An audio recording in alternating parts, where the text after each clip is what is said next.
विनोद अपने बच्चे का एडमिशन करवाने के लिए एक बहुत बड़े प्राइवेट स्कूल में जाता है और वहां जाने के बाद विनोद को पता चलता है कि एडमिशन करने से पहले बच्चे का टेस्ट लिया जाता है। उसके बाद एडमिशन होता है, जिस वजह से विनोद अपने बच्चे को स्कूल के अंदर टेस्ट देने के लिए भेज देता है और ख़ुद स्कूल के वेटिंग रूम में बैठकर अपने बच्चे का एग्ज़ाम ख़त्म होने का इंतज़ार करने लगता है।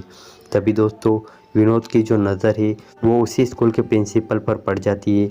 जब विनोद उस प्रिंसिपल मैडम को देखता है तो उसके पैरों तले ज़मीन खिसक जाती है। विनोद प्रिंसिपल मैडम से अपना चेहरा छुपाने लगता है और धीरे धीरे दबे पाँव स्कूल से बाहर की तरफ भागने लगता है। तभी दोस्तों स्कूल की जो मैडम थी, प्रिंसिपल मैडम, उनकी नज़र विनोद पर पड़ जाती है और प्रिंसिपल मैडम भी बहुत ज़्यादा हैरान और परेशान हो जाती है। दोस्तों विनोद अपने मन में सोच रहा था कि यह यहाँ पर कैसे आ गई, इसको तो मैं लात मार कर भगा दिया था और यह तो बहुत गरीब घर की थी, लेकिन आज यह सब कैसे हो गया। यही सब सोचकर विनोद बहुत ज़्यादा परेशान हो रहा था। तभी दोस्तों प्रिंसिपल मैडम विनोद को अपने पास बुलाती है और फिर जो वहाँ पर होता है जिसकी वजह से पूरे स्कूल में अफरा ही मच जाती है। लेकिन आखिर कहानी क्या थी और विनोद और प्रिंसिपल मैडम के बीच में रिश्ता क्या था। प्रिंसिपल मैडम को देखकर विनोद वहाँ से अपना चेहरा छुपाकर भाग क्यों रहा था, जानेंगे इस वीडियो के माध्यम से। चलिए शुरू करते हैं। यह कहानी आपको बहुत कुछ सिखा कर जाएगी, खासकर उन महिलाओं को जिनका तलाक हो जाता है और तलाक होने के बाद बहुत सारी परेशानियों का सामना उठाना पड़ता है। दोस्तों यह कहानी संजना नाम की एक लड़की की है। संजना अपने माता पिता और अपनी बहनों के साथ नोएडा में रहती थी। संजना के पापा एक प्राइवेट कंपनी में काम करते थे। संजना की दो बहनें थी और संजना सबसे बड़ी थी। संजना ग्रेजुएशन की अपनी पढ़ाई कर रही थी। तभी इसी दौरान संजना के घर पर एक आदमी आता है और संजना के पापा से संजना की शादी करवाने की बात करने लगता है। वो आदमी संजना के पिताजी से कहता है कि देखिए, हमारे नज़र में एक लड़का है, प्रॉपर्टी डीलिंग का काम करता है, अच्छे परिवार का रहने वाला है और पैसे रुपये की कमी नहीं है। पैसा वो खूब कमाता है, घर भी उसका बहुत बड़ा है और उन लोगों के पास गाड़ी भी है, पैसे भी है, बंगला भी है, सब कुछ है और उनको बस एक अच्छी सी लड़की चाहिए। अगर आप चाहो तो संजना की शादी उस लड़के से करवा दो, उससे बातचीत करूं, उसके घर वालों से। तभी दोस्तों संजना के पापा उस आदमी से कहते हैं कि देखो, लड़का इतना अमीर घर का रहने वाला है और उसका परिवार भी अच्छा है, तो वो लोग दहेज भी ज़्यादा लेंगे। हमारे पास इतना पैसा नहीं है कि मैं उसको इतना दहेज दे पाऊँ। तब दोस्तों वो आदमी संजना के पापा से कहता है कि देखिए, आपको परेशान होने की ज़रूरत नहीं है और उन लोगों को दान दहेज नहीं चाहिए। उन लोग के पास पैसा बहुत ज़्यादा है और किसी भी चीज़ की उनको कमी नहीं है। उनको केवल एक सुंदर, सुशील और पढ़ी लिखी और अच्छी लड़की चाहिए। तब दोस्तों संजना के पिताजी उनसे कहते हैं कि अगर ऐसी बात है कि पढ़ी लिखी और अच्छी खूबसूरत लड़की चाहिए तो आप उसके घर वालों से बातचीत करिए। अगर शादी फिक्स हो जाएगी तो इससे अच्छा रिश्ता संजना के लिए मिल ही नहीं सकता। इस तरीके से वो आदमी उस लड़के के घर पर जाता है शादी की बात करने के लिए। दोस्तों उस लड़के का नाम विनोद था, जिस लड़के से संजना की शादी तय होने की बात चल रही थी। विनोद के घर पर शादी की बात होती है। वो आदमी जाकर बातचीत करता है और संजना को फ़ोटो भी उसके घर पर दिखाता है। तो विनोद के घर वालों और विनोद को संजना का फ़ोटो भी पसंद आ जाता है, क्योंकि दोस्तों संजना जो थी वो भले से ही गरीब फैमिली की रहने वाली थी, लेकिन दोस्तों दिखने में बहुत ज़्यादा खूबसूरत थी, बहुत ज़्यादा समझदार थी, पढ़ी लिखी लड़की थी, जिस वजह से विनोद के माता पिता संजना से शादी करने के लिए राज़ी हो जाते हैं और कुछ महीने के अंदर ही धूमधाम से दोनों की शादी भी करवा दी जाती है। शादी होने के बाद संजना अपने ससुराल तो चली जाती है और विनोद के साथ 10 दिन तक हंसी खुशी अपना जीवन व्यक्त करती है। लेकिन जैसे ही 10-15 दिनों का वक्त गुजरता है तो विनोद के घर वाले, विनोद की बहन और विनोद की जो बड़ी भाभी है, वो सभी लोग मिलकर संजना को ताना मारने लगते हैं, उसको भला बुरा कहने लगते हैं। हमेशा किसी न किसी बात पर उसको डांट दिया करते थे, बोल दिया करते थे। वो सब कहते हैं कि तुमको ये काम करना नहीं आता है, तुम गरीब घर की हो, तुम झोपड़ी की रहने वाली हो, तुम चुपचाप रहकर यहाँ नौकरों के काम करो, नौकरों की तरह काम करो। इस तरीके से दोस्तों कभी कभी संजना जो थी वो किचन में काम, चाय वगैरह छानती थी। अगर कप उसके हाथ से छूट के नीचे ज़मीन पर गिर जाता तो दोस्तों उसके घर वाले उसको बहुत बहुत ज़्यादा ताना मारते थे, जिस वजह से जो संजना थी वो बहुत ज़्यादा परेशान हो चुकी थी, केवल 10-15 दिनों के अंदर ही दोस्तों संजना अपने पति विनोद से कहती भी थी कि मुझसे कभी कभी छोटी छोटी गलती हो जाती है किचन में या फिर कहीं भी, लेकिन तुम्हारे घर वाले मुझे बहुत ज़्यादा ताना मारते हैं और यह सब मुझे बिल्कुल भी पसंद नहीं है। तब दोस्तों विनोद जो था वो उल्टा संजना को ही बोल दिया और कहता था कि हमारे घर वाले जो कह रहे हैं वो हमेशा सही कह रहे हैं, वो गलत नहीं कर सकते हैं और यहाँ पर रहकर सारा काम तुमको सीखना ही पड़ेगा।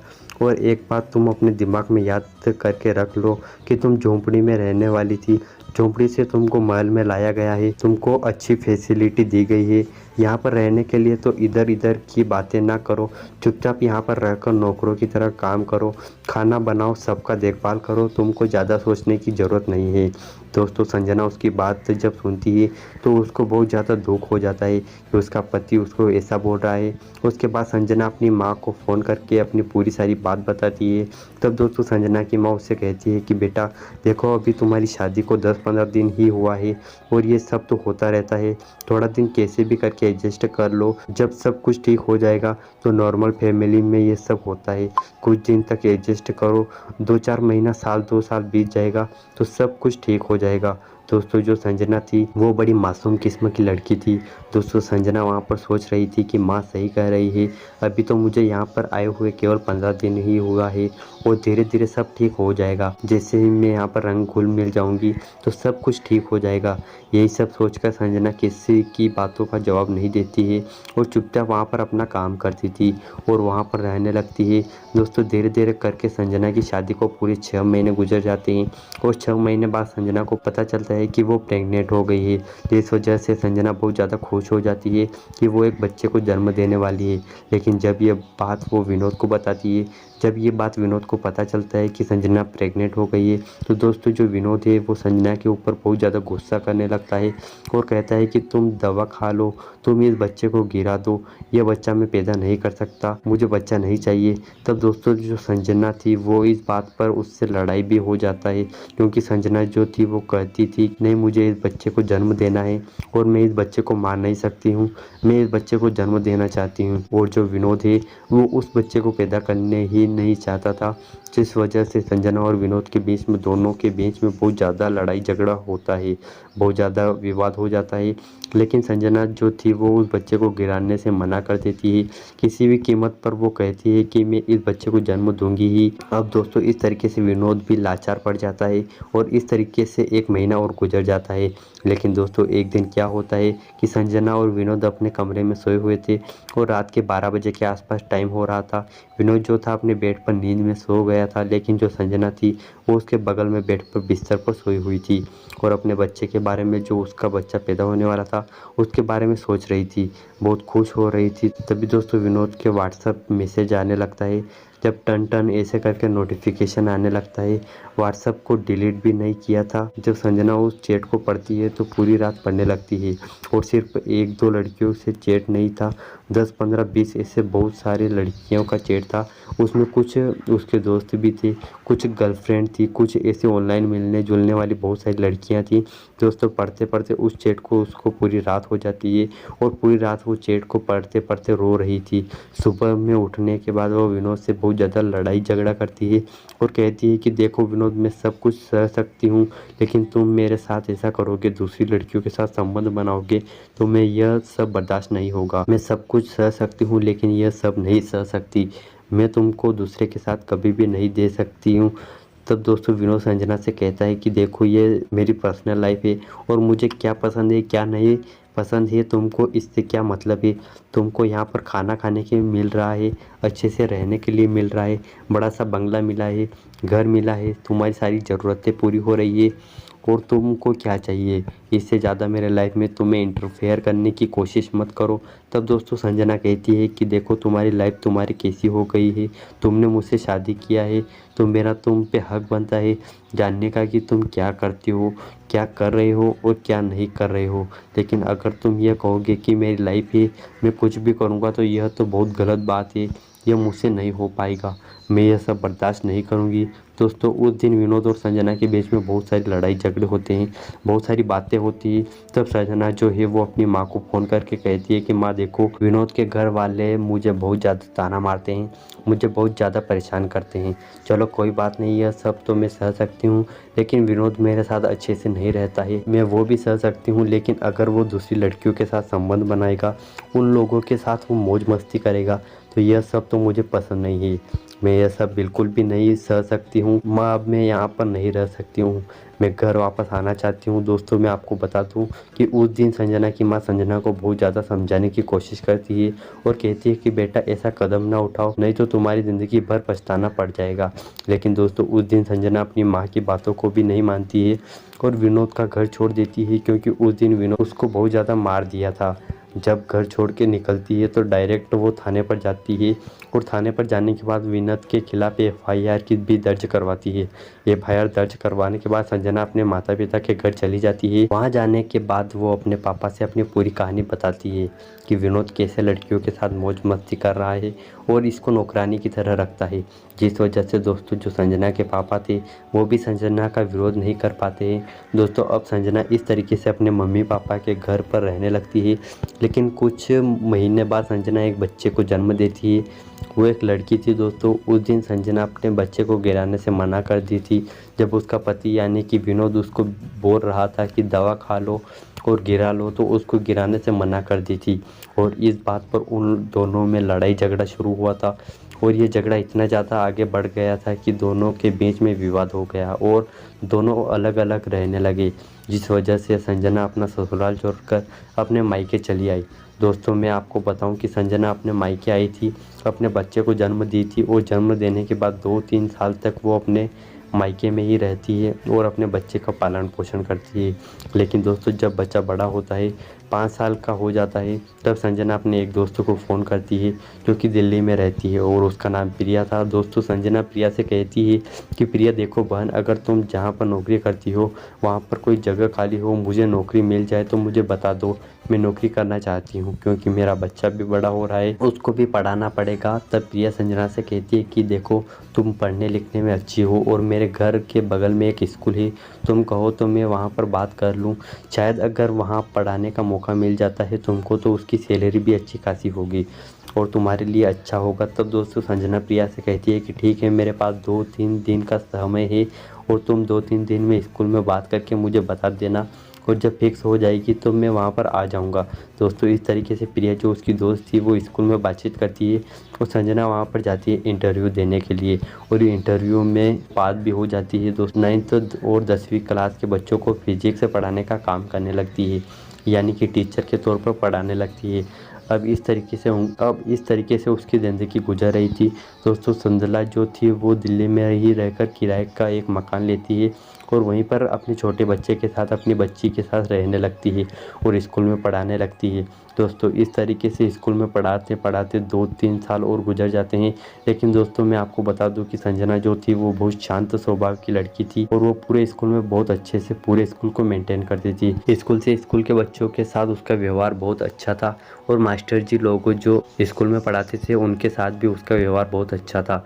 दरअसल साफ भाषा में कहा जाए तो पूरे स्कूल के लोग संजना को बहुत ज़्यादा प्यार करते थे, यानी कि उसको इज्जत देते थे, मान सम्मान देते थे। दोस्तों एक दिन स्कूल के प्रिंसिपल साहब की तबीयत बहुत ज़्यादा ख़राब हो जाती है और उस समय स्कूल में बच्चों का एडमिशन चल रहा था, तो काफ़ी ज़्यादा स्कूल में भीड़ हो रही थी, जिस वजह से प्रिंसिपल का काम जो है संभालने के लिए संजना को दे दिया जाता है और उसे कहा जाता है कि संजना देखो प्रिंसिपल सर की तबीयत ख़राब है, जब वो ठीक हो जाए तो अपना पद संभाल लेंगे, फ़िलहाल कुछ दिनों के लिए तुम प्रिंसिपल का पद संभालो और ये सब तरीका देखो कि कैसे एडमिशन कराना है, कैसे क्या चीज़ मैनेज करना है। दोस्तों मैं आपको बता दूं कि संजना को सारा काम वो आता था, वो प्रिंसिपल का काम भी संभाल लेती थी और प्रिंसिपल थी उसकी काफ़ी बनती थी, वो प्रिंसिपल के केबिन में बैठकर स्कूल का काम संभालने लगती है।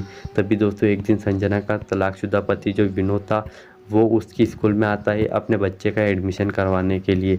जब स्कूल में आता है तो विनोद को पता चलता है कि बच्चे का एडमिशन करवाने से पहले उसका इंटरव्यू यानी कि टेस्ट लिया जाएगा, एग्ज़ाम लिया जाएगा, तब जाकर उसका एडमिशन होगा और पता चलेगा कि बच्चा किस क्लास में जाएगा। जिस वजह से विनोद अपने बच्चे को एग्ज़ाम देने के लिए स्कूल के अंदर भेज देता है और प्रिंसिपल ऑफिस के बाहर बैठकर उसका इंतज़ार करता है। वहीं पर वो अपने बच्चे का इंतज़ार करने लगता है। दोस्तों काफ़ी देर तक वहाँ पर बैठा रहता है। तभी विनोद सोचता है कि क्यों ना फीस के बारे में, कॉपी पेन के बारे में, जो टाइट बेल्ट मिलता है, प्रिंसिपल मैम से बात कर लिया जाए कि एडमिशन कराने में कितना खर्च आएगा और क्या क्या सामान मुझे स्कूल में मिल जाएगा, क्या क्या सामान बाहर से खरीदना पड़ेगा। दोस्तों यही सब बात करने के लिए विनोद जो है जब प्रिंसिपल मैडम के केबिन में जाता है, जब वहाँ का दरवाज़ा ऐसे खोलता है तो वह अंदर संजना को बैठा हुआ देखकर बहुत ज़्यादा हैरान हो जाता है। उसके पैरों तले ज़मीन खिसक जाती है। दोस्तों विनोद तुरंत प्रिंसिपल मैडम का जो दरवाज़ा था, गेट था, उसको तुरंत ऐसे बंद करके और वहाँ से भागने के फिराक में कोशिश करने लगता है। तभी दोस्तों प्रिंसिपल मैडम उसको देख लेती है, उनकी नज़र उस पर पड़ जाती है और प्रिंसिपल मैडम आवाज़ देकर उसको अपने पास बुलाती है।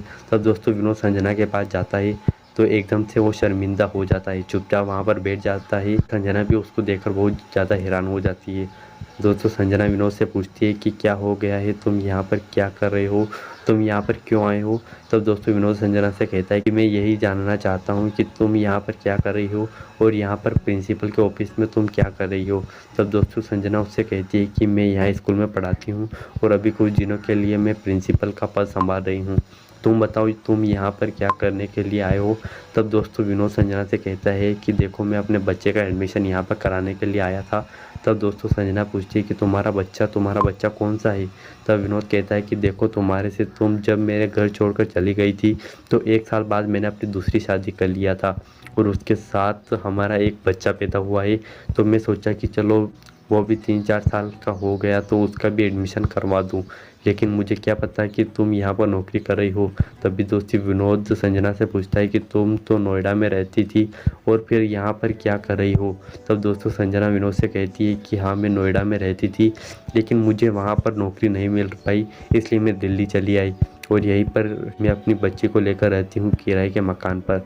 ऐसे ही मेरी ज़िंदगी गुजर रही है। दोस्तों संजना विनोद से ये भी कहती है कि स्कूल से मेरी अच्छी खासी इनकम हो जाती है, मेरा खर्च निकल जाता है, रूम का भाड़ा निकल जाता है, मैं अपनी प्रॉब्लम जो भी है सब अच्छे से मैनेज कर लेती हूँ, कोई प्रॉब्लम नहीं होती है। लेकिन दोस्तों जब विनोद ये बात सुनता है कि बच्चे के साथ वो यहाँ पर रहती है तो विनोद संजना से पूछता है कि किसके बच्चे के साथ यहाँ पर रहती हो। तब दोस्तों संजना विनोद से कहती है कि वो बच्चा किसी और का नहीं है, वो बच्चा बल्कि तुम्हारा ही है। जब मैं प्रेग्नेंट हुई थी तो उस समय तुम मुझे बोलते थे ना कि बच्चे को दवा खा कर गिरा दो, लेकिन मैं उस बच्चे को गिराई नहीं हूँ, उस बच्चे को पाल पोस कर बड़ा की हूँ। और जब मैं तुमको छोड़कर चली गई उसके बाद मैं बच्चे को जन्म दिया था और उसको अभी मैं पाल पोस कर बड़ा कर रही हूँ, अभी वह पूरे 5 साल का हो गया है। तब दोस्तों विनोद संजना से कहता है कि मेरा बच्चा 5 साल का हो गया है, मैं अपने बच्चे को देखना चाहता हूँ। तब संजना उससे कहती है कि तुम्हारा बच्चा वो कैसे हो सकता है, मैंने उसको जन्म दिया है, मैंने उसको पाल पोस कर बड़ा किया है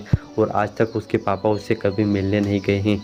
उसके पापा का साया क्या होता है, पापा का प्यार क्या होता है, उसको मिला ही नहीं है, तो वो तुम्हारा बच्चा कैसे हो सकता है। लेकिन दोस्तों विनोद काफ़ी ज़्यादा जिद करने लगता है और कहता है कि नहीं मुझे अपने बच्चे से मिलवा दो प्लीज़, कैसे भी करके मुझे उसको देखना है, मुझे उससे मिलने का बहुत ज़्यादा मन कर रहा है, वो बहुत ज़्यादा बड़ा हो गया होगा, कैसे दिखता होगा, बहुत सारी बातें बोलता है, उसको देखने का मन कर रहा था। लेकिन दोस्तों संजना कहती है कि देखो मैं ऐसा कभी भी नहीं करूँगी, जिस दिन तुम मुझे अपने घर से लात मार कर भगा दिए थे उस दिन तुमको समझ में नहीं आया कि तुम्हारा बच्चा मेरे पेट में पल रहा है।